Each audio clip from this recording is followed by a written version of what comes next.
श्रोते हो नमस्ते. आपल्या सर्वांना शुभ दिवस. श्रोते हो, आपलं परक असं काहीच नसतंय.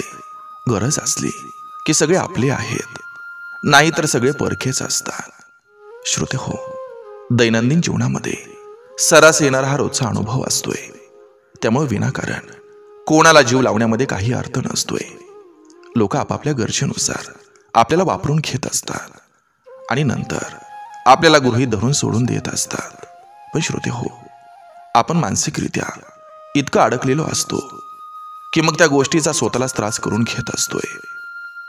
श्रोते हो, मनुष्य जीव हा सुखी कधीच राहू शकत नसतोय. पण समाधानी राहण्यासाठी कुठल्याही नात्याकडून अपेक्षा न ठेवलेली बरी असते. अपेक्षाभंग मानसिकरित्या आपलं खच्चीकरण करत असतो आणि आपण उगाच उदास राहायला लागत असतो. श्रोते हो, स्वतःचा आनंद हा दुसऱ्यामध्ये शोधणं यापेक्षा मोठा मूर्खपणा हा कुठलाच नसतोय. बघा, पडतंय का? नक्की विचार करूया.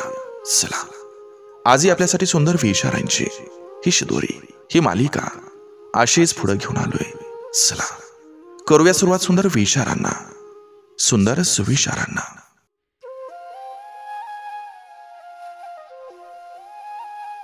उपस्थिती जर विनाकारक अपमान देणारी असेल तर अनुपस्थित राहणं हे शहाणपणाचं असतं. मनाला झालेली जखम ही मलमपट्टीनं ठीक होत नसते, तर ते आपल्या माणसांच्या गोड शब्दांनी आणि आधाराने ठीक होत असते. जवळचे नातेच माणसाला कधी कधी खूप छळतात. सहन करणारी माणसं ही जिवंतपणे मरण यातना भोगत असतात.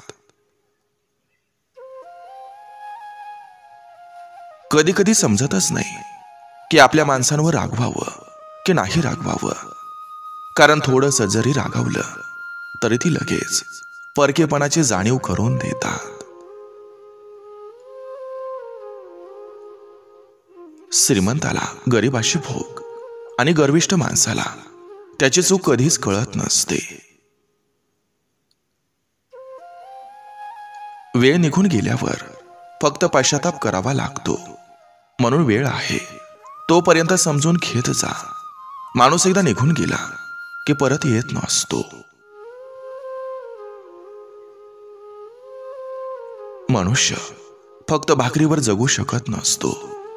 त्याला थोडं मायेचं बळ लागत असतं.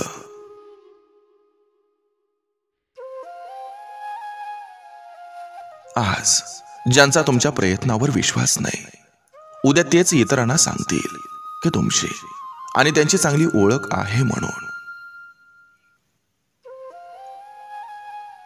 जर तुम्ही श्रीमंत आहात हे जर तुम्हाला सांगावं लागत असेल तर याचा अर्थ तुम्ही श्रीमंत नाहीत. मग ती श्रीमंती मनाची असो किंवा धनाची असो. समोरचा व्यक्ती प्रत्येक वेळी तुम्हाला समजूनच घेईल या भ्रमात राहू नका. कारण इगो आजकाल प्रत्येकास जवळ आहे.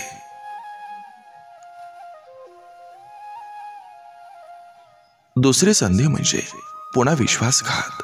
काळ बदलतो पण माणसाचा स्वभाव बदलत नसतो.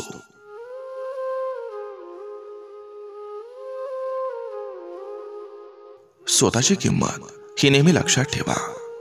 प्रत्येक गोष्ट मनाला लावून आयुष्यपणाला लावण्या इतकं स्वस्त नसतो आपण.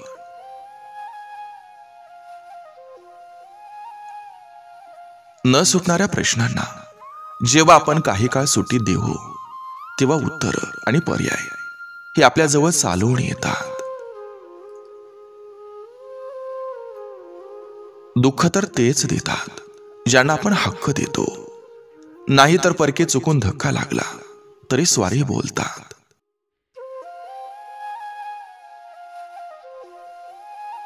जे आपल्याला विसरलेत त्यांना तेवढ्याच पद्धतशीरपणे विसरता आलं पाहिजे. स्वतःसाठी जगता आणि तितकंच कठोर होता आलं पाहिजे. कोणाचाच हिशोब मागे नाही ठेवायचा, मग तो पैशांचा असो किंवा वागणुकीचा. एखाद्याचा आशीर्वाद आणि एखाद्याचा तळतळाट कधीच वाया जात नसतोय. आशीर्वादानं आयुष्य भरभराटीला येतं आणि तळतळाट बर्बाद करून सोडतो. प्रेमासाठी भावना आवश्यक असते, ती टिकवण्यासाठी संयम आवश्यक असतो आणि प्रेम मिळवण्यासाठी नशीब आवश्यक असतं. अनुभव हे जीवनाचे शिक्षक आहेत. दुःख देऊन ते आपल्याला शिकवत असतात.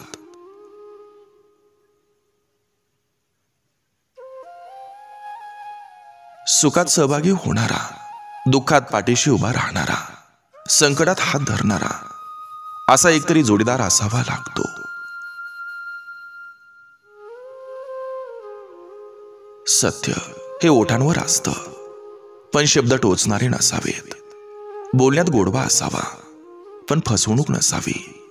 वागण्यात आपुलकी असावी, पण मतलबीपणा नसावा. नातं हे मनानं जुळलेलं असावं, पण नुसताच देखावा नसावा.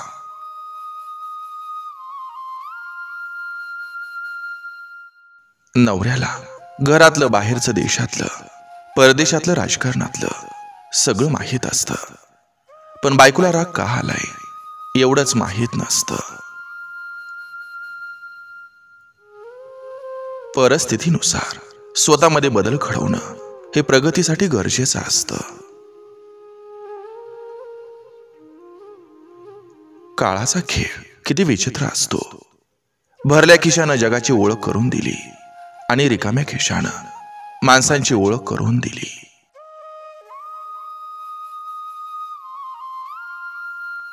नशिबाचा सारा खेळ असतो. जर मेंदूचा खेळ असता तर बिरबल राजा झाला असता.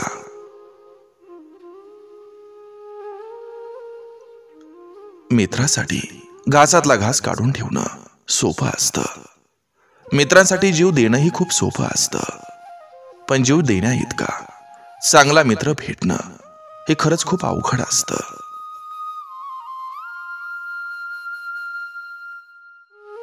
एका वस्तूची पारख चुकली तर दुसरी वस्तू घेता येते, पण व्यक्तीच्या बाबतीत चुकलेली पारख थेट मनातील विश्वास हे संपवून टाकते.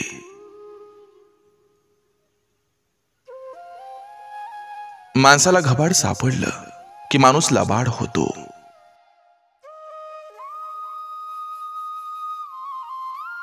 माणसाने खोड्या कराव्यात, पण काड्या करू नयेत. कारण खोड्या करणारा फक्त खोड्या करतो, पण काड्या करणारा मात्र सोंगाड्या ठरत असतो. आयुष्यात जरी सगळी सुख मिळाली, पण ते सुख अनुभवायला आपल्या जवळ प्रेमाचा माणूस नसेल तर अशा सुखाला अर्थ नसतो.